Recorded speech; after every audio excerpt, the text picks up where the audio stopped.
হাতটা ফাঁকা, গোমুখ কোথাকার, পাড়া গিয়ে ভূত একটা। তোর পেটে পেটে এত শয়তানি কে জানে। আগে যদি জানতাম তাহলে পোটলা শুদ্ধ টাকাগুলো আটকে রাখতাম। বা বা বা।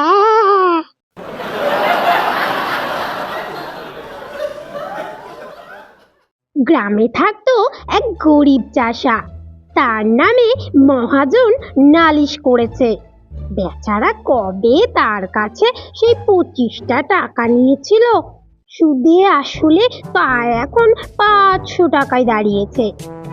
চাষা অনেক কষ্টে 100 টাকা জোগাড় করেছে, কিন্তু মহাজন বলছে 500 টাকার 1 পয়সাও কম নয়, দিতে না পারো তো জেলে যাও।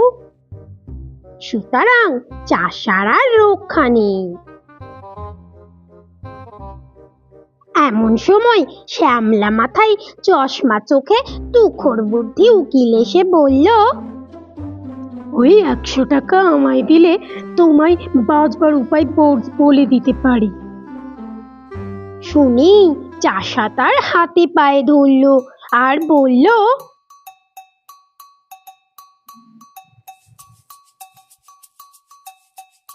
হুজুর, আমায় বাঁচিয়ে দিন। তা শুনে উকিল বলল, তবে শোনা আমার ফন্দিটা, যখন আদালতের কাঠ করাই গিয়ে দাঁড়াবি তখন বাপু কথাটা তো কইও না, যে যা খুশি বলুক, গাল দিক আর প্রশ্ন করুক, তুমি তার জবাবটি দেবে না, খালি পাঠার মতো ব্যা করবে। তা যদি করতে পারো তাহলেই আমি তোমায় খালাস করিয়ে দেব।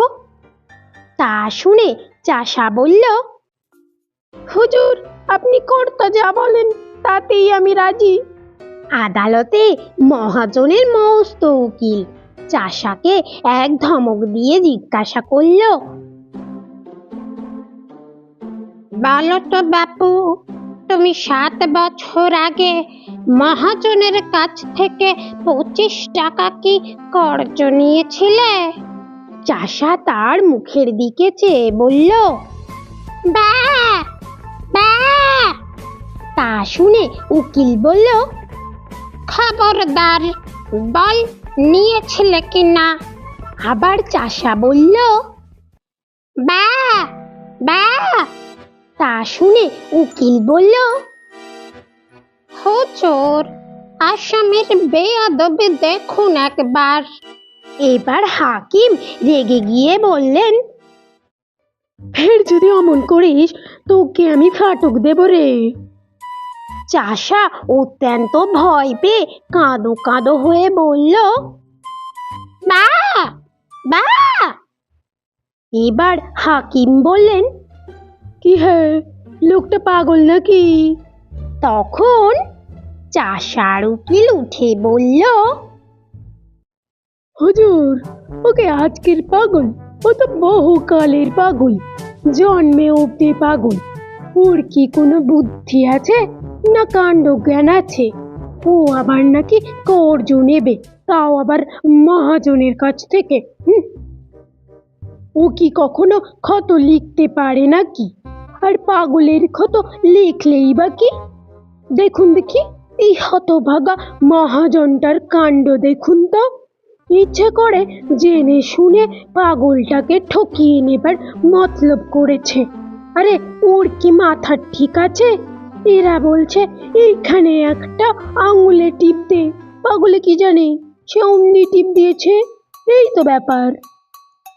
এই কথা যেমনি বলা অমনি দুই উকিলের ঝগড়া বেঁধে গেল। হাকিম খানিকক্ষণ শুনে টুনে বললেন, মোকদ্দমা ডিসমিস। তা শুনে তো মহাজনের চক্ষু স্থির। সে আদালতের বাইরে এসে চাষাকে বলল, আচ্ছা, না হয় তোর 400 টাকা ছেড়েই দিলাম, ওই 100 টাকাই দে দেখি। তা শুনে চাষা বলল, বা বা। মহাজন যতই বলে যতই বোঝাই, চাষা তার পাঠার বুলি কিছুতেই ছাড়ে না। শেষে মহাজন রেগে মেগে বলল, দেখে নেব আমার টাকা তুই কেমন করে হজম করিস, দেখে নেব। এইদিকে চাষা তার পোটলা নিয়ে গ্রামে ফিরতে চলেছে। এমন সময় তার উকিল এসে ধরল আর বলল, কি হে বাবু, যাচ্ছ কোথায়? আমার পাওনাটা আগে চুকিয়ে দাও দেখি।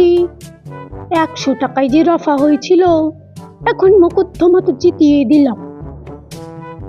চাষা অবাক হয়ে তার মুখের দিকে তাকিয়ে বলল, বা বা। রেগে গিয়ে উকিল বলল, বাবু হে, ওইসব চালাকি খাটবে না, টাকাটি এখন মানে মানে বের করো দেখি। চাষা বোকার মতন মুখ করে আবার বলে উঠল, বা বা। উকিল তাকে নরম গরম অনেক কথাই শোনালো, কিন্তু চাষার মুখে কেবলই ওই এক জবাব।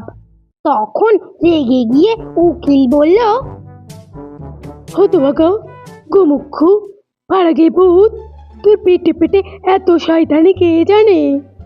আগে যদি জানতাম তাহলে পোটলা শুদ্ধ টাকাগুলো আটকে রাখতুম। বুদ্ধিমান উকিলের আর দক্ষিণা পাওয়া হলো না।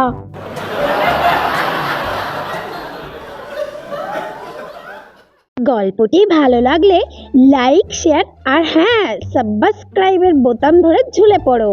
আর চুম করে আওয়াজ দিতে ভুলোনি জানো।